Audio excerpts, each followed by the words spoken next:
Hi hello welcome to Disha TV 600 కోట్లకు పైగా budget Amitabh Bachchan Kamal Haasan వంటి దిగ్గజ నటులు బాక్స్ ఆఫీస్ ను బద్దలు కొట్టే స్టామినా ఉన్న pan India star Prabhas simple గా చెప్పాలంటే ఇది కల్కి 2898 ఏడి సినిమా సత్తా భారతీయ సినిమా చరిత్రనే తిరగరాసే బలమైన కాస్టింగ్ టెక్నాలజీ విఎఫ్ఎక్స్ అంతర్జాతీయ ప్రమాణాలతో కల్కి మూవీ ప్రేక్షకుల ముందుకొచ్చింది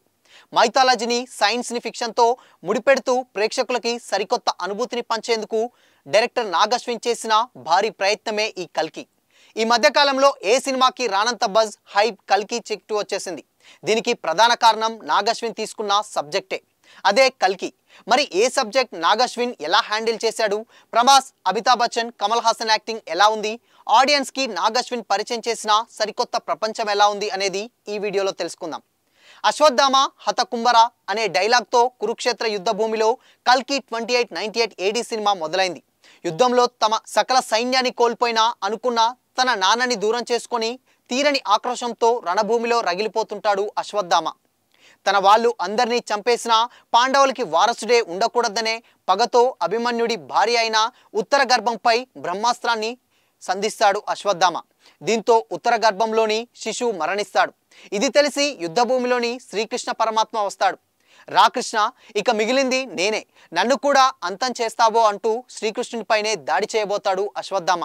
వెంటనే పక్కకి తప్పుకొని నువ్వు చేసిన పాపానికి తగిన మూల్యం చెల్లించుకుంటావు అశ్వత్థామ గర్భంలోని పిండంపైనే అస్త్రాన్ని సంధించావు కదా కనుక నీకు చావనేది లేకుండా నేను శాపమిస్తున్నాను ఇది శాపం ఎలా అనుకుంటున్నావేమో కలియుగాంతం వరకు నువ్వు కొండ కోణల్లో ఇలాగే ఇరుక్కుపోయి తిరిగి శరీరం నుంచి చీము రక్తం స్రవిస్తాయి అయినా నీకు మరణం సంభవించదు దరిచేరదు కూడా అంటూ అశ్వత్థామ నుదుటిపై ఉండే ప్రకాశవంతమైన మణిని తీసుకుంటాడు కృష్ణుడు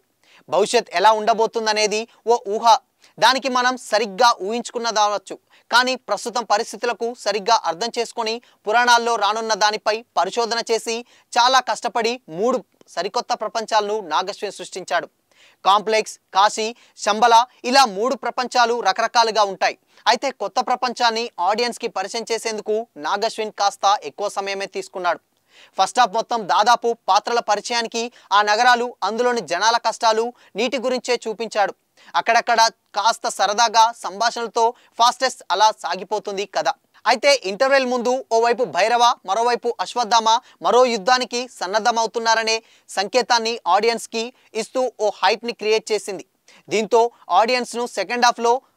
భారీ యాక్షన్ చూసేందుకు నాగశ్విన్ ముందే రెడీ చేశాడు ఇక సెకండ్ హాఫ్లో భైరవ అశ్వత్థామ మధ్య జరిగే పాత్రల సన్నివేశాలు యాక్షన్ ఆడియన్స్కి మంచి హైప్ ఇచ్చింది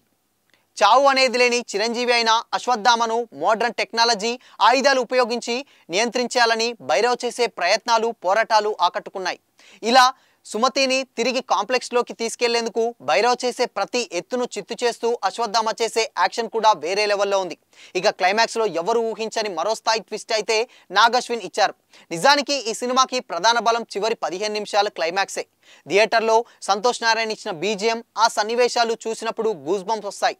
ఇక క్లైమాక్స్లో పార్ట్ 2 గురించి హింట్ ఇస్తారని అంతా ముందే ఊహించారు కానీ పార్ట్ 2 మాత్రమే కాదు ఏకంగా కల్కి సినిమాటిక్ యూనివర్సిటీ క్రియేట్ చేసి ఉండంటూ డైరెక్టర్ నాగేశ్వర్ సర్ప్రైజ్ ఇచ్చారు ఇక సినిమాలో విజువల్స్కి మాత్రం సలాం కొట్టాల్సిందే మొదటి నుంచి కల్కి మూవీలో విజువల్స్ అంతర్జాతీయ స్థాయిలో ఉంటాయని మూవీ టీం ముందు నుంచి చెబుతూనే ఉంది సినిమా చూసిన ఆడియన్స్కి ఖచ్చితంగా ఆ స్టిల్ అయితే కలుగుతూనే ఉంది టెక్నికల్గా కూడా సినిమా చాలా స్ట్రాంగ్గా ఉంది సినిమాటోగ్రఫీ విజువల్ ఎఫెక్ట్స్ ఆర్ట్ విభాగం అద్భుతంగా పనిచేశాయి ముఖ్యంగా 4 ఏళ్ల పాటు నాగశ్విన్ టీం పడిన కష్టం తెరపై క్లారిటీగా కనిపించింది సినిమాకి నెగిటివ్ ఏం లేదా అంటే ఫస్ట్ హాఫ్ కాస్త ట్రిమ్ చేసి ఉంటే బాగుండేది అనే ఫీలింగ్ ఉంటుంది కానీ క్లైమాక్స్ చూసి థియేటర్ నుంచి బయటకు వచ్చే ప్రేక్షకులకి అది అంత పెద్దగా గుర్తుండదు ఓవరాల్గా చెప్పాలంటే బాహుబలి తర్వాత ప్రభాస్కి మళ్ళీ ఆరెంజ్ సినిమా అయితే ఖచ్చితంగా కల్కినే మన పురాణాలు ఇతిహాసాల ప్రకారం ఈ ప్రపంచం ప్రమాదంలో ఏర్పడిన ప్రతిసారి ఒక అవతారం వచ్చి ప్రజలను కాపాడుతూ ఉంటుంది వాటిలో 10 అవతారాలను దశావతారాలుగా ఇప్పటికీ మనం పూజిస్తూనే ఉన్నాం అలా మత్స్య కూర్మ వరాహ నరసింహ వామన పరశురామ శ్రీరామ బలరామ కృష్ణ అవతారాలు అప్పటికే ముగిశాయి ఇక రావాల్సిన చివరి అవతారం కల్కి అంటే శ్రీ విష్ణు మహా అవతారం అంటే శ్రీ మహావిష్ణువు 10వ అవతారమే ఈ కల్కి అన్నమాట భాగవతం కల్కి పురాణం సహా అనేక గ్రంథాలలో కల్కి గురించి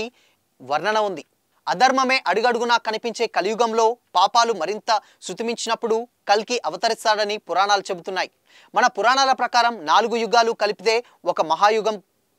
కృత, త్రేత, ద్వాపర, కలియుగాలు కలిపితే ఒక మహాయుగం అన్నమాట. వీటిలో 3 యుగాలు ఇప్పటికే ముగిశాయి. ప్రస్తుతం నడుస్తున్నది కలియుగం. ఈ కలియుగంలోనే కల్కి హిమాలయాల్లో ఉన్న రహస్య దేవతల నగరం అయిన శంబాలలో జన్మిస్తాడని కల్కి పురాణాలు చెబుతుంది. శంబాలలో విష్ణు శిష్యుడు సుమతి అనే దంపతులకి కల్కి జన్మిస్తాడని అంటారు. ఇక ప్రతి అవతారంలోనూ విష్ణువుకి భార్య అయిన లక్ష్మీదేవి కూడా ఒక రూపంలో వస్తుంటారు. అలానే కల్కి పురాణం ప్రకారం సింహాల దేశం అంటే ఇప్పటికీ శ్రీలంకలో బృహద్భర వంశానికి చెందిన ఓ కుటుంబంలో పద్మ అనే పేరుతో లక్ష్మీదేవి అవతరించిందని కల్కి పురాణంలో రాసింది. ఇక కల్కి పుట్టిన తర్వాత ఆయన్ను కంటికి రెప్పలా కాపాడుకునేందుకు ఆ దీక్షనే రక్షకురాలిగా ఉంటుందని కూడా చెప్పారు. ఇక 7 చిరంజీవుల్లో 4 పరశురాముడు, శ్రీకృష్ణాచార్య, అశ్వత్థామ, వ్యాస మహర్షి వీరంతా కల్కిని చూసేందుకు శంబాలకి వస్తారని కల్కి పురాణం చెబుతుంది. వీరు 4 కల్కికి ధర్మ సంస్థాపనంలో సహాయం చేస్తారంటే వారు పుట్టిన ఆ పిల్లాడికి కల్కి అని పేరు పెట్టేలా కూడా అంటారు. కలిని అంతం చేసి తిరిగి కృతయుగాన్ని కల్కి ప్రారంభిస్తాడని పురాణం చెబుతుంది. సింపుల్గా ఇది కల్కి కథ అన్నమాట.